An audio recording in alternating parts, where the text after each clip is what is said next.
ជំរាបសួរនាងខ្ញុំឈ្មោះច័ន្ទសុផារីសូមអានសៀវភៅមួយក្បាលមានចំណងជើងថាថេរដីការបស់សម្ដេចដាឡៃឡាម៉ាប្រែដោយចែមសម្បូរសម្រួលអត្ថបទដោយគឹមចនាអំពីការទ្រទ្រង់ជីវិត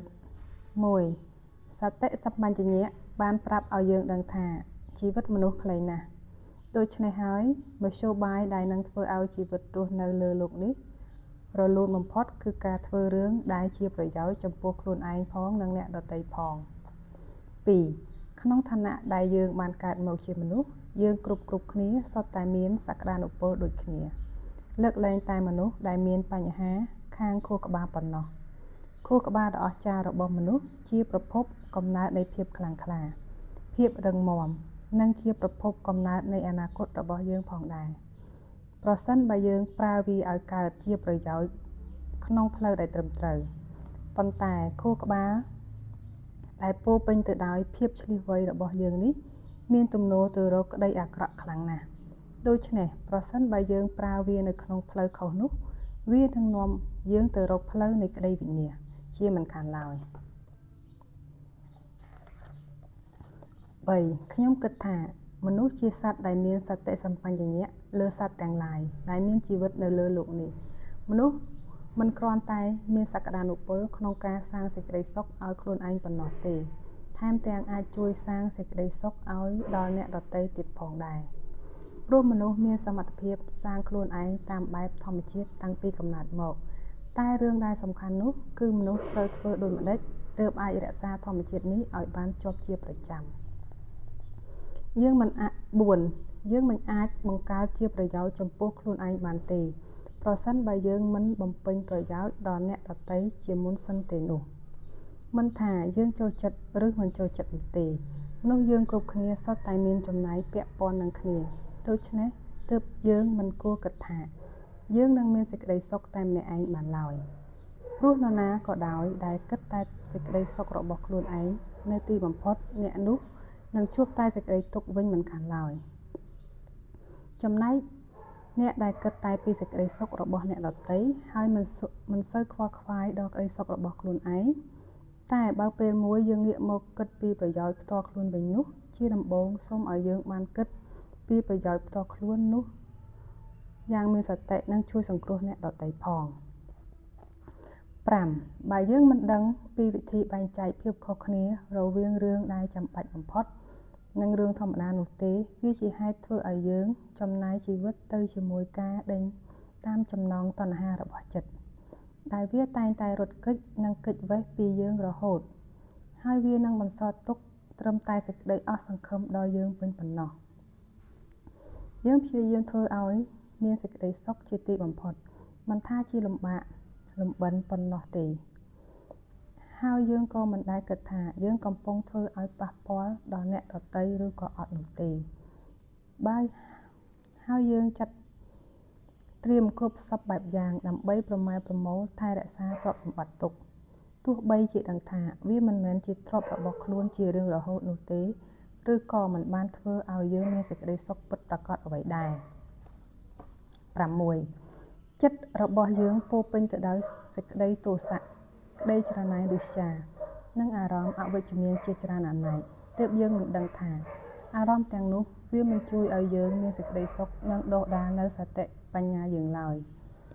អារម្មណ៍ទាំង3នេះជាអារម្មណ៍ម្យ៉ាងរបស់មនុស្សដែលត្រូវបានគេនាំយកមកប្រើគ្រាន់តែដើម្បីបោកប្រាស់និងបញ្ឆោតយករបស់អ្នកដទៃមកធ្វើជារបស់ខ្លួនឲ្យកាន់តែច្រើនថែមទៀតប៉ុណ្ណោះតែនៅទីបំផុតយើងនឹងទទួលបានតែសេចក្តីទុក្ខនិងភាពអត់ប្រយោជន៍ប៉ុណ្ណោះហើយយើងបែរជាបន្ទោសអ្នកដទៃដែលធ្វើឲ្យរឿងនេះកើតឡើង 7. ចូលប្រើសតិសម្បជញ្ញៈបញ្ញារបស់មនុស្សឲ្យបានត្រឹមត្រូវហើយឲ្យឈ្លាសវៃបំផុតបើមិនដូច្នោះទេមនុស្សយើងនឹងមិនប្រសើរជាងសត្វឬខុសអ្វីពីសត្វឡើយ 8. បើយើងចង់ឲ្យជីវិតយើងមានសេចក្តីសុខនឹងគួរតែចាប់ផ្ដើមវិធីគិតដោយមានសតិនិងបណ្ដុះគុណសម្បត្តិនៃភាពជាមនុស្សដែលយើងគ្រប់គ្នាមានស្រាប់មកហើយនិងដែលយើងកប់វាយ៉ាងជ្រៅពីក្រោមគំនរនៃការគិតដ៏ស្មុគស្មាញប្រកបដោយទំនាស់ក្នុងអារម្មណ៍ 9. សូមឲ្យយើងរួមគ្នាបណ្ដុះសេចក្តីស្រឡាញ់និងសេចក្តីមេត្តាគ្រប់គ្នាពីព្រោះយើងទាំងពីរនេះនឹងនាំមកនូវអត្ថន័យដ៏ពិតប្រាកដរបស់ជីវិតដល់យើងនេះគឺជាសាសនាដែលខ្ញុំទេសនាប្រដៅវាជារឿងសាមញ្ញធម្មតាសោះវត្តអារាមនៅក្នុងបេះដូងឯពាក្យទូន្មានរបស់សាសនាគឺនៅលើសេចក្តីស្រឡាញ់និងក្តីមេត្តាគោលការណ៍សីលធម៌របស់សាសនាគឺនៅត្រង់សេចក្តីស្រឡាញ់និងគោរពអ្នកដទៃមិនថាអ្នកនោះជានរណាឬជននោះជាក្រហមឬបុព្វជិតនោះទេប្រសិនបើយើងប្រាថ្នារស់នៅលើលោកនេះប្រកបដោយសន្តិភាពយើងគ្មានជំរឿអ្វីផ្សេងក្រៅពីធ្វើតាមផ្លូវនេះឡើយ 10. ធ្វើខ្លួនឲ្យទៅជាមនុស្សមានក្តីមេត្តាស្មោះត្រង់និងមានគំនិតវិជ្ជមានធ្វើឲ្យខ្លួនអាចលើកលែងទោសដល់អ្នកដទៃដែលធ្វើអាក្រក់មកលើខ្លួននិងប្រព្រឹត្តចំពោះមនុស្សគ្រប់គ្នាក្នុងឋានៈជាមិត្តធ្វើខ្លួនឲ្យអាចជួយសង្គ្រោះអ្នកដទៃកំពុងធ្លាក់នៅក្នុងសេចក្តីទុក្ខទាំងមិនដែលគិតថាខ្លួនគ្រាន់បើជាងអ្នកដទៃទោះបីជាពាក្យណែនាំទាំងនេះហាក់ដូចជាងាយស្រួលតែសូមព្យាយាមសាកល្បងពិចារណានិងអនុវត្តសាកមើលតើអ្នកនឹងរកឃើញនូវសេចក្តីសុខដ៏ធំធេងជាងមុនដែរឬទេ 11. គ្រាន់តែគិតបន្តិចក៏យើងអាចដឹងបានថាធម្មជាតិរបស់មនុស្សគ្រប់គ្នាសុទ្ធតែស្វែងរកសេចក្តីសុខហើយព្យាយាមគេចឲ្យផុតពីសេចក្តីទុក្ខសូម្បីតែសត្វល្អិតក៏ខំព្យាយាមអស់ពីសមត្ថភាពដើម្បីគេចឲ្យផុតពីសេចក្តីទុក្ខដើម្បីស្វែងរកសេចក្តីសុខដែរមនុស្សមានសមត្ថភាពខាងគិតច្រើនជាងសត្វហេតុនេះយើងគួរតែប្រើប្រាស់សតិបញ្ញាឲ្យកើតជាប្រយោជន៍ 12. ក្តីសប្បាយចិត្តសុខនិងសេចក្តីទុក្ខស្ថិតនៅលើមូលដ្ឋានដូចគ្នាគឺការទទួលដឹងតាមរយៈញាណទទួលដឹងនិងការពេញចិត្តពីក្នុងខ្លួនចំពោះមនុស្សយើងការពេញចិត្តពីក្នុងខ្លួនគឺរឿងសំខាន់ព្រោះមានតែមនុស្សទេដែលមានអារម្មណ៍ទទួលដឹងដូច្នេះបានចំណែកឯសត្វវិញមានករណីលើកលែងក្នុងប្រការខ្លះដែលមិនអាចទទួលដឹងនៅអារម្មណ៍បែបនេះបាន 13. ការពេញចិត្តគឺជាគុណសម្បត្តិមួយនៃសេចក្តីស្ងប់ក្នុងចិត្តវាកើតចេញពីសេចក្តីករុណាភាពស្មោះត្រង់និងអ្វីដែលខ្ញុំហៅថាការប្រតិបត្តិដ៏ត្រឹមត្រូវតាមគោលការណ៍ចរិយាធម៌នោះគឺការប្រតិបត្តិដែលជាការគោរពដល់សិទ្ធិអ្នកដទៃក្នុងការទទួលយកសេចក្តីសុខនោះឯង 14. ភាគច្រើនសេចក្តីទុក្ខរបស់យើងកើតឡើងមកពីយើងគិតច្រើនពេកនិងគិតដោយខ្វះសតិយើងយកចិត្តទុកដាក់ក្នុងការបំពេញចិត្តរបស់ខ្លួនដែលកើតឡើងភ្លាមរហូតដល់ភ្លេចគិតពីចំណុចល្អនិងអាក្រក់ក្នុងរយៈពេលវែងអ្វីទាំងនេះវាផ្ដល់លទ្ធផលមកលើខ្លួនឯងផងនិងអ្នកដទៃផងទស្សនគតិបែបនេះតែងតែប្រឆាំងចំពោះយើងនៅពេលក្រោយដូច្នេះទើបយើងមិនចាំបាច់សង្ស័យទេថាការផ្លាស់ប្ដូរវិធីសម្លឹងមើលរឿងផ្សេងនឹងជួយកាត់បន្ថយភាពលំបាកស្មុគស្មាញរបស់យើងបានខ្លះនិងអាចជួយឲ្យយើងជៀសវាងការបង្កបញ្ហាថ្មីកុំឲ្យកើតថែមទៀត 15. សេចក្តីទុក្ខមានច្រើនប្រភេទណាស់ដូចជាសេចក្តីទុក្ខកើតមកពីការកើតរោគាព្យាធិចាស់ជរានិងសេចក្តីស្លាប់ជាដើមតែទុក្ខទាំងនេះយើងមិនអាចជៀសផុតបានទេតែរឿងមួយដែលយើងអាចធ្វើបាននោះគឺការកាត់បន្ថយសេចក្តីភ័យខ្លាចដែលតែងតែចូលមករំខានចិត្តរបស់យើងឲ្យបានតែនៅពេលមានបញ្ហាផ្សេងទៀតលើលោកយើងនេះដែលជាសេចក្តីទុក្ខផងដែរដូចជាការឆ្លោះទាស់តែងគ្នាអំពើហិង្សាក្នុងគ្រួសារនិងសង្គ្រាមបំផ្លិចបំផ្លាញដ៏សាហាវព្រៃផ្សៃបំផុតជាដើមតែយើងអាចជៀសវាងវាបានបើយើងយកទស្សនគតិល្អៗនិងមានសតិមកប្រើក្នុងការដោះស្រាយបញ្ហានោះ 16. ប្រសិនបើយើងមិនចេះពិចារណារឿងផ្សេងឲ្យល្អិតល្អន់នោះទេប្រសិនបើលទ្ធភាពរបស់យើងក្នុងការមើលរឿងផ្សេងត្រឹមតែការមើលឃើញក្នុងរយៈពេលខ្លីប្រសិនបើយុទ្ធសាស្ត្រនិងវិធីសាស្ត្រដែលយើងយកមកប្រើមានលក្ខណៈសើរាក់ប្រសិនបើយើងមិនចេះពិចារណារឿងផ្សេងដោយទស្សនវិស័យទូលាយវែងឆ្ងាយនិងចេះបន្ធូរបន្ថយទេនោះយើងនឹងធ្វើរឿងតូចៗឲ្យคล้ายទៅជារឿងស្មុគស្មាញខ្លាំងថែមទៀតហើយវាមានន័យថាយើងជាអ្នកសាងទុក្ខឲ្យខ្លួនឯង 17. ទោះជានៅសាលារៀនជនភៀសខ្លួននៅតាមផ្លូវធ្វើដំណើរទៅឥណ្ឌាឬនៅប្រទេសផ្សេងទៀតខ្ញុំតែងតែសប្បាយចិត្ត ពេលបានជួបពួកយុវជនទាំងឡាយព្រោះពួកគេជាមនុស្សត្រង់ទៅត្រង់មកស្មោះត្រង់និងមានចិត្តទូលាយជាងមនុស្សចាស់ពេលខ្ញុំបានជួបក្មេងៗរឿងទីមួយដែលខ្ញុំចាំបានចេញពីបេះដូងរបស់ខ្ញុំគឺពួកគេដូចជាកូនឬជាមិត្តសម្លាញ់របស់ខ្ញុំដែលរាប់អានគ្នាជាយូរមកហើយនិងជារឿងដែលខ្ញុំត្រូវតែយកចិត្តទុកដាក់ចំពោះពួកគេពោរពេញទៅដោយសេចក្តីស្រឡាញ់អស់ពីបេះដូង 18 រឿងដែលសំខាន់សម្រាប់ក្មេងៗគឺការផ្ដល់ការសិក្សាអប់រំដល់ពួកគេឲ្យបានទូលំទូលាយបំផុតពុំមែនគ្រាន់តែផ្ដល់ចំណេះដឹងប៉ុណ្ណោះទេតែត្រូវផ្ដល់ការអភិវឌ្ឍជាមូលដ្ឋានក្នុងភាពជាមនុស្សផងដែរឬគល់ជីវិតរបស់យើងគឺត្រូវបានគេកំណត់ក្នុងកំឡុងពេលវ័យក្មេងវិធីក្នុងការគិតដែលយើងបានពីការសិក្សារៀនសូត្រនៅពេលនោះសំខាន់ខ្លាំងណាស់ព្រោះវានឹងជះឥទ្ធិពលយ៉ាងជ្រៅចំពោះជីវិតនៅក្នុងពេលអនាគតដូចគ្នានឹងអាហារដែលយើងទទួលទានរាល់ថ្ងៃនិងអនាម័យក្នុងការរស់នៅរបស់យើងដែលវានឹងផ្ដល់ជះឥទ្ធិពលដល់សុខភាពរបស់យើងនៅពេលក្រោយដូច្នោះដែរ 19 បើយើងមិនខំរៀនសូត្រទាន់ខ្លួននៅក្មេងទេយើងចាំទាល់តែធំទើបខំប្រឹងស្វែងរកចំណេះនោះវាពិតជាពិបាកខ្លាំងណាស់ខ្ញុំបានឆ្លងកាត់រឿងនេះរួចមកហើយមានពេលខ្លះខ្ញុំមិនយកចិត្តទុកដាក់នៅរឿងអ្វីដែលកំពុងរៀននិងមិនខំប្រឹងប្រែងរៀនឲ្យខ្លាំងថែមទៀតទើបខ្ញុំត្រូវសោកស្ដាយនៅពេលក្រោយខ្ញុំតែងតែប្រាប់ខ្លួនឯងជានិច្ចថាខ្ញុំបានបាត់បង់អ្វីមួយនៅពេលនោះដោយបទពិសោធន៍ទាំងនោះហើយទើបខ្ញុំណែនាំដល់យុវជនយុវនារីទាំងឡាយឲ្យយកចិត្តទុកដាក់លើការសិក្សាទាន់ខ្លួននៅក្មេងព្រោះនោះគឺជារយៈពេលដ៏មានតម្លៃបំផុតក្នុងជីវិត 20 តាំងពីក្មេងមកមនុស្សយើងត្រូវរៀនសម្របសម្រួលខ្លួនដើម្បីឲ្យចុះសម្រុងជាមួយអ្នកដទៃការឆ្លោះប្រកែកគ្នានិងការទាស់ទែងបន្តិចបន្តួចគឺជារឿងដែលមិនអាចជៀសវាងបានតែរឿងសំខាន់គឺត្រូវដុសខាត់ក្តារឈ្នួនរបស់យើងឲ្យបានស្អាតជានិច្ចមិនត្រូវប្រមូលក្តីសៅមងមកធ្វើទុកអ្វីឡើយ 21 មានពេលខ្លះយើងគិតថាក្មេងៗមិនសូវគិតដល់រឿងសំខាន់នោះទេដូចជាការស្លាប់ជាដើមតែនៅពេលដែលយើងបានលើសំណួរដែលពួកគេសួរខ្លួនឯងទើបខ្ញុំដឹងថាពួកគេតែងតែគិតដល់រឿងសំខាន់នោះជានិច្ចជាពិសេសគឺរឿងដែលកើតឡើងក្រោយពេលស្លាប់ 22 វ័យក្មេងជាវ័យដែលសតិបញ្ញាលូតលាស់ល្អហើយក្នុងចិត្តពោរពេញទៅដោយសំណួរក្តីប្រាថ្នាដ៏ខ្លាំងក្លាក្នុងការចង់ចេះចង់ដឹងគឺជាមូលដ្ឋាននៃការរីកចម្រើនរបស់យើងបើយើងកាន់តែចង់ចេះចង់ដឹងអំពីពិភពលោកព្រមទាំងដឹងពីវិធីមូលហេតុរបស់រឿងផ្សេងកាន់តែច្រើនប៉ុណ្ណោះនោះយើងក៏កាន់តែឆ្លាតទៅនិងមានគំនិតកាន់តែរីកចម្រើនប៉ុណ្ណោះដែរ 23 នៅក្នុងសង្គមសម័យថ្មីមនុស្សយើងតែងតែមើលរំលងរឿងដែលខ្ញុំហៅថាលក្ខណៈសម្បត្តិតាមធម្មជាតិរបស់មនុស្សនោះគឺក្តីមេត្តាករុណាការស្វែងយល់និងការអភ័យទោសនោះឯងកាលពីក្មេងការរាប់អាននរណាម្នាក់គឺជារឿងមួយដ៏ងាយស្រួលណាស់គឺគ្រាន់តែញញឹមដាក់គេត្រឹមតែម្ដងក៏យើងអាចរកមិត្តបានហើយក្មេងៗនឹងមិនសូវចាប់អារម្មណ៍អំពីរឿងពូជសាសន៍ពណ៌សម្បុរឬអាជីពអ្វីនោះទេព្រោះរឿងសំខាន់វាស្ថិតនៅលើអ្នកដទៃគឺជាមនុស្សដូចយើងហើយយើងមានចំណងមេត្រីមួយគេតែប៉ុណ្ណោះ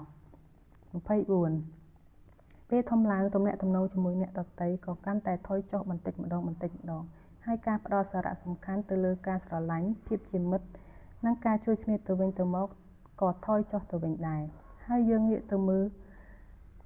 ឲ្យតម្លៃទៅលើពូជសាសន៍ពណ៌សម្បុរសាសនានិងសញ្ជាតិខ្លាំងជាងមុនដោយយើងបំភ្លេចអ្វីដែលមានសារៈសំខាន់ចោលអស់ហើយចាប់អារម្មណ៍ទៅលើរឿងមិនសំខាន់ទៅវិញ 25 ខ្ញុំចង់ឲ្យអ្នកទាំងអស់គ្នាមានអាយុ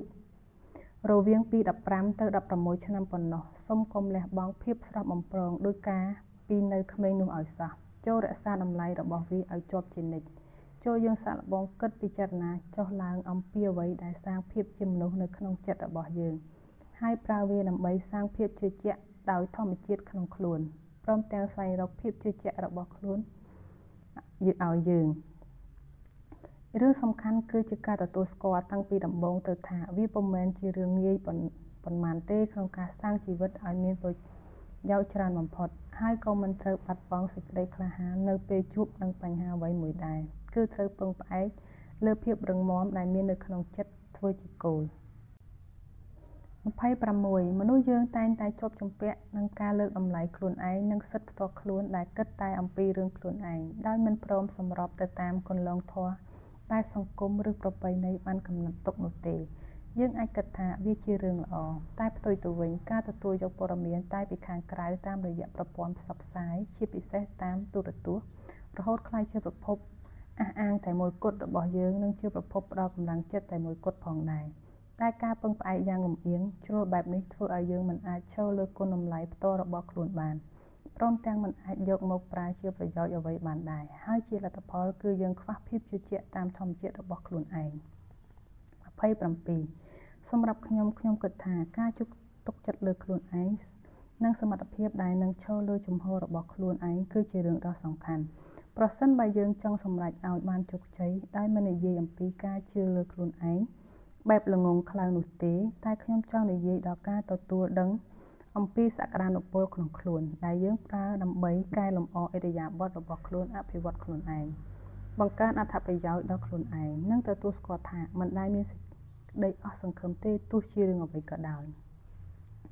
28ព័ត៌មានដែលគេនិយមចូលចិត្តអានបំផុតនៅតាមទំព័រកាសែតនោះគឺអំពើឆក់ប្លន់ឧក្រិដ្ឋកម្មនិងសកម្មភាពដែលបង្កឡើងដោយសេចក្តីលោភៈនិងការស្អប់ខ្ពើមជាដើមវាមិនមែនជាការពិតទេដែលថានឹងគ្មានរឿងល្អៗកើតឡើងនៅលើពិភពលោកនេះឬគ្មានអ្វីល្អកើតឡើងដោយស្នាដៃរបស់មនុស្សឡើយ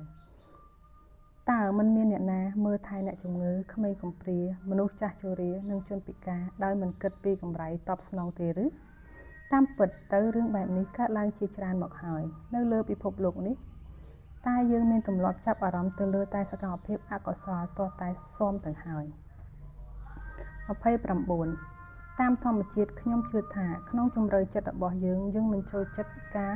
កាប់សម្លាប់ការរំលោភបំពានការកុហកបោកប្រាស់ឬអំពើអាក្រក់ផ្សេងនោះទេព្រោះយើងគ្រប់គ្នាមានសេចក្តីស្រឡាញ់និងសេចក្តីមេត្តាចូលចងចាំថាតាំងតែពីកើតមកសេចក្តីស្រឡាញ់មានតួនាទីសំខាន់ខ្លាំងណាស់ក្នុងជីវិតរបស់យើងប្រសិនបើយើងគ្មានសេចក្តីស្រឡាញ់នោះទេប្រហែលជាយើងស្លាប់បាត់តាំងពីយូរមកហើយចូលសាកគិតមើលថាជាតិយើងមានអារម្មណ៍ល្អយ៉ាងណាពេលត្រូវបានអ្នកផ្សេងស្រឡាញ់យើងនិងពេលយើងស្រឡាញ់អ្នកផ្សេងវិញនោះទេតែផ្ទុយទៅវិញចូលសាកគិតទៅមើលថាតើយើងសប្បាយរីករាយដែរឬទេនៅពេលដែលមានទោសៈឬស្អប់នរណាម្នាក់នៅក្នុងចិត្តនោះ30ការគិតអំពីអំពើដែលកើតចេញពីសេចក្តីស្រឡាញ់មានប្រយោជន៍ចំពោះសុខភាពទាំងកាយនិងចិត្តរបស់យើងខ្លាំងណាស់ព្រោះវាជាការស្ដែងចេញពីធម្មជាតិដ៏ពិតប្រាកដរបស់យើងតែបើអំពើដែលយើងធ្វើចេញមកគឺជាអំពើហិង្សាឃោរឃៅនិងការស្អប់ខ្ពើមវិញនោះវានឹងជាឥទ្ធិពលអាក្រក់ចំពោះយើងវិញនេះគឺជាមូលហេតុដែលធ្វើឲ្យយើងមានអារម្មណ៍ថាវាពិតជាចាំបាច់ដែលត្រូវនិយាយអំពីរឿងនេះហើយវាក៏ជាមូលហេតុដែលធ្វើឲ្យយើងមានព័ត៌មានលើទំព័រមុខនៃកាសែតផងដែរអ្វីដែលជាបញ្ហាគឺយើងគិតថាធម្មជាតិរបស់មនុស្សជារឿងអាក្រក់ហើយគំនិតដូច្នេះនឹងការកាត់ឡើងបន្តិចម្ដងរហូតដល់ថ្ងៃមួយធ្វើឲ្យយើងជឿថាគ្មានសល់ក្តីសង្ឃឹមសម្រាប់មនុស្សជាតិទៀតទេ31ខ្ញុំគិតថាវាចាំបាច់ណាស់ដែលត្រូវនិយាយប្រាប់យុវជនអំពីការទទួលស្គាល់នូវគុណសម្បត្តិជាធម្មជាតិដែលនៅក្នុងខ្លួនរបស់មនុស្សហើយសាងទំនុកចិត្តឲ្យស្អិតរមួតនៅលើមូលដ្ឋាននោះព្រមជាមួយនឹងការរៀនស្វែងយល់អំពីការពឹងផ្អែកលើកម្លាំងញើសឈាមរបស់ខ្លួនឯង32យុវជនមួយចំនួនចាប់ផ្ដើមជីវិតរបស់ពួកគេទាំងមិនដឹងថាខ្លួនត្រូវការអ្វីពិតប្រាកដនោះទេពួកគេធ្វើការតែមិនចូលចិត្តការងារដែលខ្លួនកំពុងធ្វើនោះក្រោយមកគេសុំលាឈប់ដើម្បីទៅធ្វើការងារថ្មីទៀតហើយក៏សុំឈប់ហើយឈប់ទៀតរហូតដល់លះបង់អ្វីទាំងអស់ហើយបែរជាគិតថាគ្មានអ្វីអាចសាងកម្លាំងចិត្តដល់ខ្លួនបានទេប្រសិនរឿងនេះកើតចំពោះអ្នកវិញអ្នកគួរចាំទុកថាជីវិតមិនមែនជារឿងងាយស្រួលទេចូលកុំរំពឹងថាអ្វីគ្រប់យ៉ាងវានឹងសម្រេចទៅតាមអ្វីដែលខ្លួនគិតឲ្យសោះបញ្ហាដែលកើតឡើងហើយវាមិនមែនរលាយទៅវិញដោយប្រើសិលនោះទេ33ពេលអ្នករៀនចប់ហើយរកការងារធ្វើចូលស្វែងរកការងារណាដែលសមនឹងសមត្ថភាពជំនាញនិងចំណូលចិត្តរបស់អ្នកព្រមទាំងជាការងារដែលស៊ីគ្នានឹងឋានៈគ្រួសាររបស់អ្នកផងដែរគឺថារឿងល្អណាស់ ប្រសិនបើការងារដែលអ្នកជ្រើសរើសធ្វើគឺការងារដែលមនុស្សនៅក្នុងគ្រួសាររបស់អ្នកធ្លាប់ធ្វើពីមុនមកនោះ ព្រោះអ្នកបានទទួលបទពិសោធន៍និងការណែនាំល្អៗពីពួកគាត់រួចមកហើយចូលនាំយកធាតុផ្សំទាំងឡាយមកបញ្ចូលគ្នាហើយពិចារណាមើលថាតើមានឱកាសណាខ្លះដែលស័ក្តិសមបំផុតនឹងស្ថានភាពរបស់អ្នកបន្ទាប់ពីនោះចាំសម្រេចចិត្តធ្វើវាលុះពេលសម្រេចចិត្តធ្វើហើយចូលចាំវាឲ្យជាប់ទោះបីត្រូវជួបនឹងឧបសគ្គធំប៉ុណ្ណាក៏ត្រូវតែតាំងចិត្តតស៊ូពុះពៀដោយភាពជឿជាក់និងធ្វើឲ្យអស់ពីកម្លាំងកាយចិត្តរបស់អ្នក34បើអ្នកគិតថាអាជីពការងារគ្រាន់តែជាអាហារមួយចានដែលអ្នកអាចភ្លក់មួយចានហើយមួយចានទៀតបានដោយមិនទទួលទានឲ្យអស់ពីចានណាមួយសិនទេនោះឱកាសជោគជ័យក្នុងការងាររបស់អ្នកពិតជាពុំមានសេសសល់អ្វីទេអ្នកគួរដឹងថាថ្ងៃណាមួយអ្នកត្រូវតែសម្រេចចិត្តជ្រើសរើសធ្វើអ្វីមួយគួរដឹងផងដែរថាលើលោកគ្មានវត្ថុអ្វីដែលគ្មានគុណវិបត្តិនោះទេ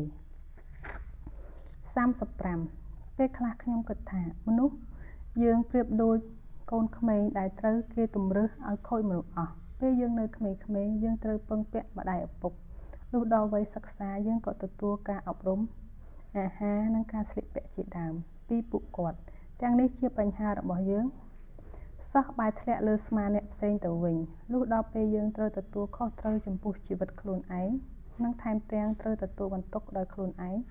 យើងក៏គិតថាអ្វីគ្រប់យ៉ាងមានដំណើរដោយរលូនបំផុតចំជាសយមែនដែលទស្សនៈបែបនេះផ្ទុយពីការពិតទាំងស្រុងនៅលើโลกនេះពុំមានអ្វីរលូនដូចដែលយើងគិតនោះទេមនុស្សគ្រប់រូបសុទ្ធតែជួបនឹងបញ្ហាដោយមិនមានអ្នកណារួចខ្លួនឡើយ36ការងារដែលយើងធ្វើគឺជាមធ្យោបាយដែលយើងប្រើក្នុងការចិញ្ចឹមជីវិតតែវាក៏ជាវិធីដែលយើងអាចជួយសង្គមដែលយើងត្រូវពឹងពាក់ផងដែរតាមការពិតទៅទំនាក់ទំនងរវាងយើងនិងសង្គមគឺជារឿងដែលពឹងពាក់គ្នាទៅវិញទៅមកពេលសង្គមរុងរឿងយើងក៏បានទទួលផលប្រយោជន៍ដែរតែបើវាមិនរីកចម្រើនរុងរឿងទេនោះយើងក៏ជួបទុក្ខដូចគ្នាសហគមន៍របស់យើងមានឥទ្ធិពលចំពោះសហគមន៍ផ្សេងដែលនៅជុំវិញហើយក៏មានឥទ្ធិពលចំពោះមនុស្សជាតិទាំងមូលផងដែរ37បើសិនបើមនុស្សដែលរស់នៅក្នុងសហគមន៍របស់អ្នកទទួលទុកជោគជ័យខាងផ្នែកសេដ្ឋកិច្ចភាពជោគជ័យនោះក៏ជាប្រយោជន៍សម្រាប់អ្នករាល់គ្នាទាំងប្រទេសផងដែរសេដ្ឋកិច្ចរបស់ប្រទេសបារាំងនឹងតភ្ជាប់ជាមួយនឹងទ្វីបអឺរ៉ុបហើយសេដ្ឋកិច្ចរបស់ទ្វីបអឺរ៉ុបក៏ភ្ជាប់ជាមួយប្រទេសផ្សេងទៀតនៅលើពិភពលោកដូច្នេះយកសង្គមថ្មីក៏ពឹងផ្អែកគ្នានឹងយ៉ាងជិតស្និទ្ធដោយសកម្មភាពរបស់សង្គមមួយនិងជះឥទ្ធិពលដល់សង្គមផ្សេងទៀតទាំងអស់ការយល់ដឹងឲ្យស៊ីជម្រៅដល់រឿងនេះមានសារៈសំខាន់ខ្លាំងណាស់38ពេលខ្ញុំនិយាយថាភាពរឹងមាំរីកចម្រើនរបស់សង្គមមួយនឹងជះឥទ្ធិពលដល់សង្គមមួយផ្សេងទៀតខ្ញុំមិនបានតាំងចិត្តប្រាប់អ្នកថាយើងត្រូវតែឧទ្ទិសភាពសុខស្រួលរបស់សង្គមណាមួយឲ្យដល់សង្គមទាំងអស់នោះទេខ្ញុំចង់មានន័យថាគ្រប់សង្គមទាំងអស់មិនអាចញែកដាច់ពីគ្នាបានឡើយព្រោះសប្តាហ៍ថ្ងៃនេះយើងតែងតែគិតថាចតាកម្មរបស់មនុស្សម្នាក់ៗនិងសង្គមនីមួយៗគឺជារឿងដែលចែកញែកចេញពីគ្នាបានតាមពិតទៅវាមិនអាចទេគឺមនុស្សយើងម្នាក់ៗនេះឯងដែលចែកញែកពីគ្នានោះមិនមែនជាសង្គមទេប្រសិនបើយើងពង្រីកទស្សនវិស័យរបស់យើងឲ្យបានវែងឆ្ងាយជាងនេះបន្តិចយើងនឹងឃើញថាទស្សនៈបែបនេះពុំមានន័យអ្វីឡើយ39សេចក្តីសុខនិងទុក្ខរបស់មនុស្សយើងមិនមែនស្ថិតនៅលើតែការដឹងតាមអារម្មណ៍តែមួយមុខប៉ុណ្ណោះទេវាត្រូវអាស្រ័យធាតុផ្សំផ្សេងទៀតផងដែរដូចជាផ្លូវចិត្តជាដើមចូលអ្នកកុំភ្លេចចំណុចនេះឲ្យសោះបើអ្នកមានផ្ទះតុបតែងយ៉ាងស្រស់ស្អាតមានឡានសេរីថ្មីចតនៅមុខផ្ទះមានលុយផ្ញើនៅក្នុងធនាគារមានឋានៈបុណ្យស័ក្តិខ្ពស់ក្នុងសង្គមដែលអ្នកដទៃគោរពសរសើររឿងទាំងនេះមិនមែនសុទ្ធតែធ្វើឲ្យអ្នកមានសេចក្តីសុខនោះទេឬក៏ក្លាយជាកំពូលមហាសេដ្ឋីហើយវាធ្វើឲ្យអ្នកមានសេចក្តីសុខដោយស្វ័យប្រវត្តិនោះទេពេលខ្លះវាមិនមែនអញ្ចឹងទេ40ការពេញចិត្តដ៏ជ្រាលជ្រៅដោយបានឃើញរូបគំនូរមួយផ្ទាំងឬក៏បានស្ដាប់ចម្រៀងមួយបទវាប្រាប់ឲ្យយើងដឹងថាការពេញចិត្តដែលផុសពីក្នុងចិត្តមានសារៈសំខាន់ដល់មនុស្សច្រើនជាងការពេញចិត្តដែលកើតឡើងតាមរយៈការបានគ្រប់គ្រងវត្ថុអ្វីមួយទៅទៀតទោះជាយ៉ាងណាក៏ដោយការពេញចិត្តដែលក៏កើតឡើងពីឥន្ទ្រិយារម្មណ៍វាអាស្រ័យលើការមើលឃើញនិងការស្ដាប់ដូច្នេះសេចក្តីសុខដែលបានទទួលនេះគឺគ្រាន់តែជាសេចក្តីសុខបណ្ដោះអាសន្ន តែប៉ុណ្ណោះដែលមិនខុសពីសេចក្តីសុខដែលបានទទួលពីការជក់គ្រឿងញៀននោះទេពេលយើងឈប់មើលការតាំងពិព័រណ៍បែបឬមហោស្រពនៃក្តីពេញចិត្តនឹងការបានឃើញទាំងស្ដាប់ក៏រលាយបាត់អស់ហើយក៏វាធ្វើឲ្យយើងចង់ឃើញចង់លើម្ដងទៀតដូច្នេះការពេញចិត្តមិនបាននាំមកនូវសេចក្តីសុខដ៏ពិតប្រាកដដល់យើងនោះទេ41ការពេញចិត្តនឹងខ្លួនឯងជារឿងសំខាន់ណាស់កុំបោះបង់ភាពចាំបាច់ជាមូលដ្ឋានរបស់អ្នកនេះឲ្យសោះមនុស្សគ្រប់គ្នាមានសិទ្ធិនឹងទទួលការពេញចិត្តនឹងខ្លួនឯងក្នុងកម្រិតទាបបំផុតយើងត្រូវការវាដើម្បីទ្រទ្រង់ជីវិតដូច្នេះចូលយើងពិនិត្យមើលឲ្យជាក់ក្នុងចិត្តថាតើយើងមានវាហើយឬនៅបើភាពចាំបាច់នេះត្រូវការប្រឆាំងជំទាស់ចូលយើងរួមគ្នាជំទាស់បើយើងចាំបាច់ត្រូវណាត់ជួបគ្នាឈប់ធ្វើការចេញធ្វើការតវ៉ាចូលយើងរួមគ្នាធ្វើទាំងអស់គ្នាតែយើងមិនគួរបណ្ដោយឲ្យគិតតតែជ្រុលហួសព្រំដែននោះទេព្រោះវាមិនមែនមានអារម្មណ៍ពេញចិត្តពីខាងក្នុងហើយធ្វើឲ្យយើងស្វះស្វែងរកការពេញចិត្តពីខាងក្រៅកាន់តែច្រើនឡើងដូច្នេះហើយទើបធ្វើឲ្យយើងមិនអាចរកសេចក្តីសុខឃើញនោះព្រោះយើងនៅតែមានអារម្មណ៍ថាខ្លួននៅតែខ្វះអ្វីម្យ៉ាងជាប្រចាំ42សេចក្តីសុខក្នុងចិត្តមិនត្រូវកំណត់ដោយវត្ថុឬភាពឆ្អែតឆ្អន់ដែលញ៉ាំងឲ្យមានអារម្មណ៍នោះទេព្រោះទាំងអស់នេះវាអាស្រ័យនឹងចិត្តរបស់យើងរឿងសំខាន់បំផុតគឺការស្គាល់ថាតាមការពិតនៅសេចក្តីសុខប្រភេទនេះមានសារៈសំខាន់យ៉ាងដូចម្តេចខ្លះអំពីការឈានចូលដល់វ័យបច្ចឹមវ័យ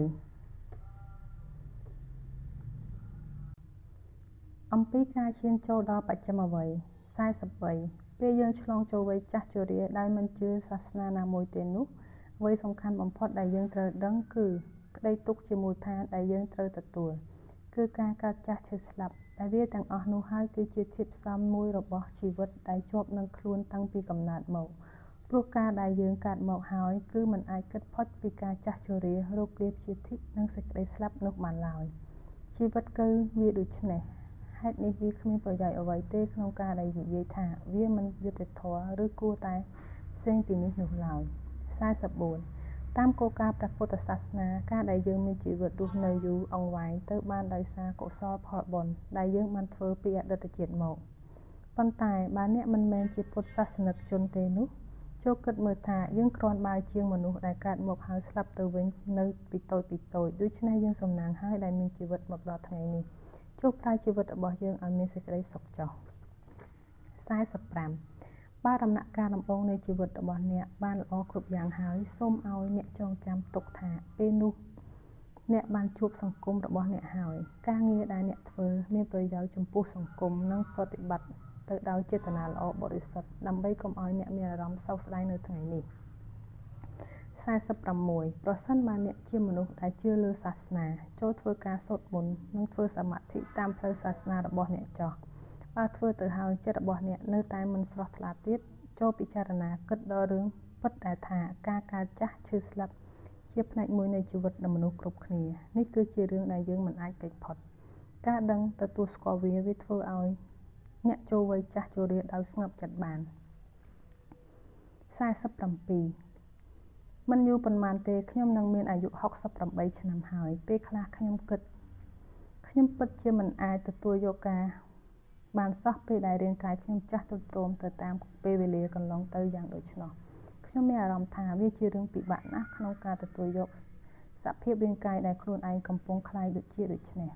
ពេលអ្នកចាស់ទៅចូល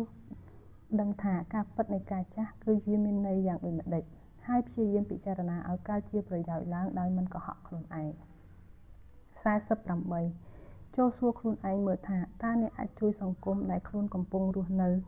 បានយ៉ាងដូចម្តេចអំពីចំណេះដឹងដែលអ្នកបានទទួលអ្នកពិតជាមនុស្សមានប្រយោជន៍ច្រើនជាងមនុស្សដែលមានអាយុតិចជាងអ្នក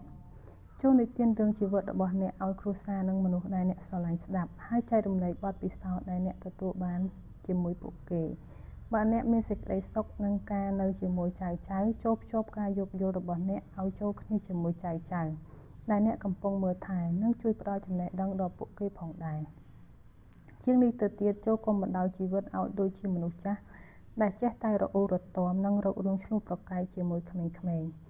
ឬមនុស្សជុំវិញខ្លួនចូលកុំឲ្យកម្លាំងរបស់អ្នកអស់ទៅជាមួយនឹងរឿងនេះអីបើមិនមាននរណាចូលចិត្តអ្នកទេវ័យជរារបស់អ្នកនឹងក្លាយទៅជាសេចក្តីទុក្ខពិតប្រាកដហើយ អំពីស្ត្រីនិងបុរស49វាជារឿងពិតដែលមនុស្សប្រុសនិងស្រីមានភាពផ្សេងគ្នាខាងរាងកាយនិងធ្វើឲ្យកម្រិតអារម្មណ៍មានភាពផ្សេងពីគ្នាផងដែរតែបើតាមមូលដ្ឋានទៅវិធីការគិត